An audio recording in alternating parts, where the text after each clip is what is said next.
Hola, ¿qué tal? Un cordial saludo. El tema que a nosotros nos ha correspondido ha sido el Tratado de Montevideo del año 1889.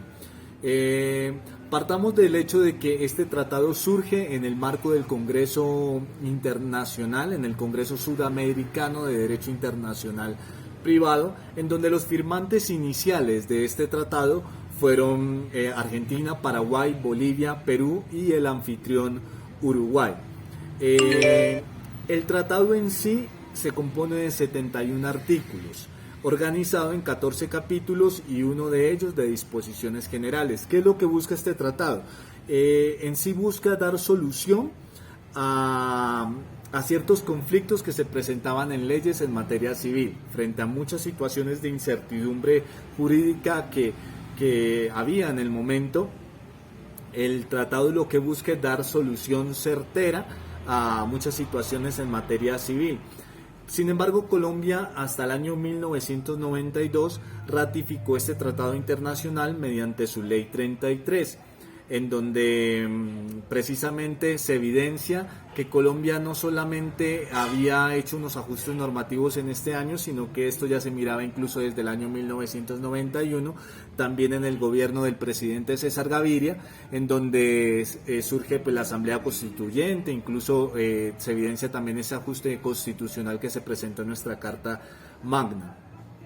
Si bien es cierto, Colombia tardó en vincularse o ratificar este tratado internacional, era una necesidad que se evidenciaba, puesto que las fuentes sociales o fuentes culturales que había entre los países latinoamericanos, o para ser más preciso, entre los países que hacen parte de este tratado, son fuentes culturales que son similares u homogéneas. Es entonces que viene este tratado internacional a dar una solución certera a las incertidumbres civiles que se estaban presentando tanto en Colombia como en el resto de países que hacen parte de este tratado internacional.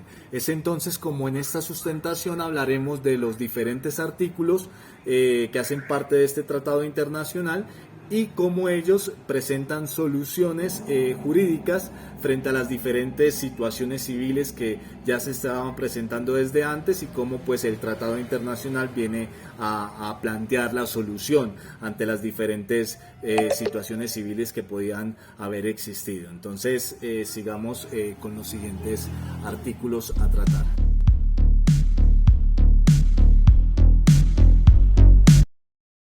Respecto al primer título de las personas, tanto naturales como jurídicas, este tratado nos dice que la capacidad de las personas se va a regir por las leyes en las cuales tenga su domicilio. Es decir, si yo, siendo colombiana, establecí mi residencia y mis negocios en el Ecuador, deberé regirme por sus normas. En el caso de las personas que adquieren su capacidad por emancipación o por vía judicial, esto no se verá alterado por el cambio de domicilio. Cuando el Estado es el que actúa como una persona jurídica en otro territorio, ejemplo en el Ecuador, se deberá regir por esas normas. Las empresas, como personas jurídicas, se rigen por las normas del Estado en el que han sido reconocidas. El título 2 hace referencia al domicilio, y es que si bien la residencia no es lo mismo que el domicilio, para que esta residencia se constituya en un domicilio se aplicarán las leyes y requisitos del lugar donde la persona reside. En cuanto a las funciones de los padres, tutores o curadores, estos deberán regirse por la norma donde tengan su domicilio. Por lo tanto, los incapaces, ejemplo los menores de edad, tienen el domicilio en el cual lo tengan sus representantes legales. El domicilio de los cónyuges será el del matrimonio, pero si la mujer se separa judicialmente tendrá este domicilio hasta que no constituya otro. En el caso de las personas que no tengan domicilio conocido, este se presume como el de su residencia. El título 3 nos habla de la ausencia. ¿Y qué es esta ausencia? Pues es un término jurídico que se refiere como a una incertidumbre o indeterminación acerca de la existencia de una persona, es decir, no se puede determinar si está viva o muerta. Entonces, para efectos jurídicos, esta declaración respecto de los bienes de un ausente se determinarán por la ley en la cual los bienes se hayan situados. De las demás relaciones jurídicas de esta persona ausente seguirán gobernándose por la ley que anteriormente la regía. En el título cuarto, acerca del matrimonio, manifiesta que tanto la capacidad, la forma del acto, la existencia y la validez del mismo se rigen por el lugar donde se celebra.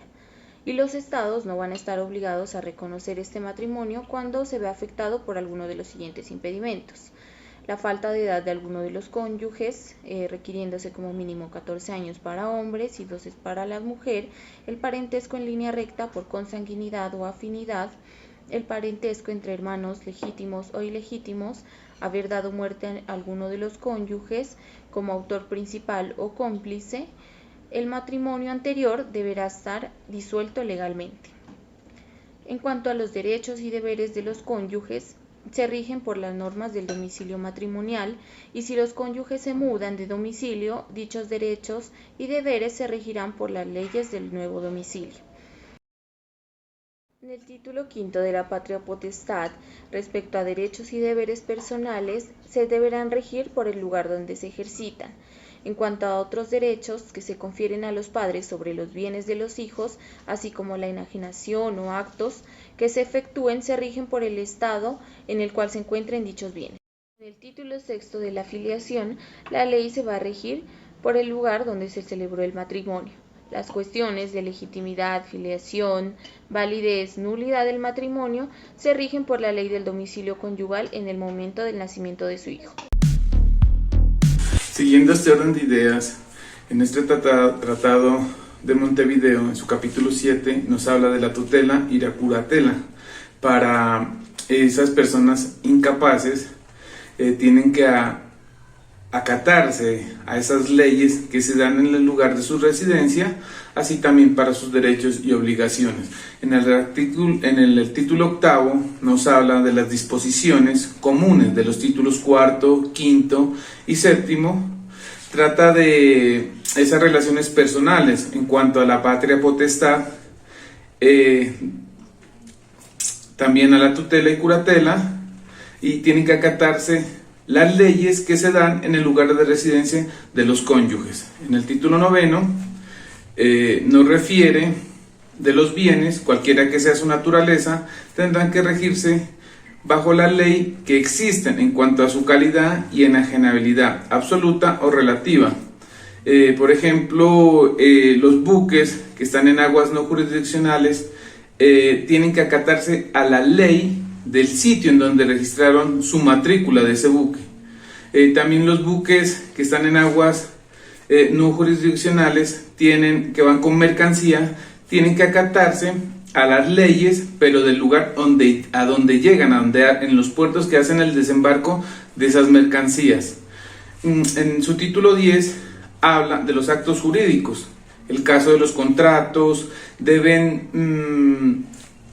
acatarse a la ley en el lugar donde se libren esos contratos, y la ley rige también su existencia, su naturaleza, su validez, sus efectos jurídicos y sus consecuencias. Título 11 de las capitulaciones matrimoniales. Estos son acuerdos sobre los bienes adquiridos de los esposos durante y después del matrimonio, siempre y cuando estos no sean contrarios a la ley donde se encuentren los bienes. Cuando no existan capitulaciones especiales o estas estén defectuosas, se regirá por el domicilio conyugal acordado antes del matrimonio. Si no existe un domicilio conyugal acordado, se tomará el domicilio principal del marido al momento del matrimonio. El cambio de domicilio conyugal no altera las relaciones esposos en cuanto a los bienes. Título 12 sobre la sucesión. La ley que rige el testamento será la del lugar donde se encuentren los bienes. Si el testamento es dado por acto público, estos serán admitidos por cualquiera de los estados contratantes. Es decir, que la ley donde se encuentren los bienes será la que dicte todo acerca de la sucesión testada y legítima. En caso de existir deudas, habrá un derecho preferente para ser cobradas en el lugar donde se encuentren los bienes a la hora de la muerte del causante. En el evento en que la deuda no alcance a ser cubierta, no existan bienes, en el lugar de la deuda, los acreedores podrán cobrar proporcionalmente con bienes que se encuentran en otro estado, siempre guardando el derecho de preferencia de pago. En cuanto al legado, o a falta del lugar designado para el pago de bienes de género, se tomarán el del domicilio del causante a la hora de su muerte. Y en la obligación de colisionar, esta se regirá por el estado en que sea exigida. Si se trata de un bien raíz o un bien inmueble, se limitará a la sucesión de que ese bien depende. Cuando consiste en sumas de dinero, se repartirá proporcionalmente a las sucesiones que se den apertura. El título 13 sobre la prescripción nos habla de la prescripción extintiva de actos personales. Esta se rige por la ley a la que las obligaciones personales estén sujetas. La prescripción extintiva de acciones reales o la prescripción adquisitiva de bienes muebles o inmuebles se rige por la ley donde se encuentran los bienes. Si los bienes muebles se cambiaran de lugar, este rige por la ley del lugar donde se haya completado el tiempo necesario para prescribir.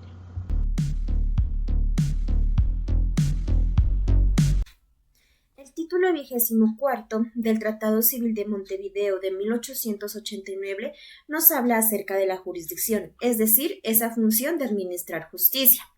Con respecto a los títulos mencionados anteriormente, se resolverán así conforme a este título de este tratado. Por ejemplo, acciones personales se entablan ante los jueces del lugar. La declaración de ausencia en el último domicilio del presunto ausente. Juicio sobre capacidad e incapacidad de las personas ante el juez de su domicilio. Acciones que proceden, por ejemplo, de la patria potestad, tutela y curatela ante juez donde estén domiciliados los padres y los tutores. Nulidad, matrimonio, divorcio, disolución ante el juez del domicilio conyugal. Y con respecto a existencia y disolución de sociedades civiles ante el juez de su domicilio y sucesiones ante jueces donde se encuentren los bienes hereditarios. Por ejemplo, con respecto a la declaratoria de persona ausente, una persona viaja a Argentina. Allá, bajo ciertas circunstancias, esta persona desaparece. Entonces, la persona que pretende hacer la solicitud de declaración de persona ausente, ese conflicto lo dirimirá el juez de Argentina, porque es allí donde fue el último domicilio de esta persona.